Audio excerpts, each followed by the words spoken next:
பெறப்பட்ட Paytm payment தொகை ₹120.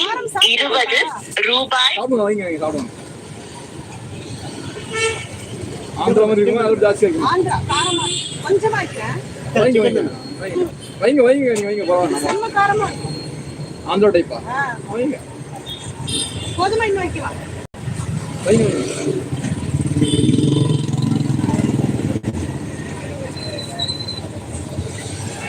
நல்ல காரம் சாப்பிடுறவங்கன்னா நல்லா சாப்பிடுவாங்க.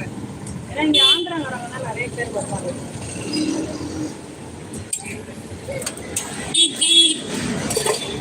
ஆந்திரா ஃபுட்டு பிடிக்கும். நாங்கள் ஆந்திரா ஃபுட்டு வாங்கிட்டு வர சொன்னாங்க. பல்லு சுல்கா வாங்கிட்டு வருவோம். 4 சட்னி தருவாங்க. 4 சட்னி. சிவப்பு சட்னி ஒன்று உண்டு. அப்புறம் வந்து இன்னொன்று வந்து பச்சை மிளகாய் வேற கூட முந்திரி பருப்பு கூட ஒரு பண்ணி சட்னி வைப்பாங்க. கோங்குரா சட்னி ஒன்று.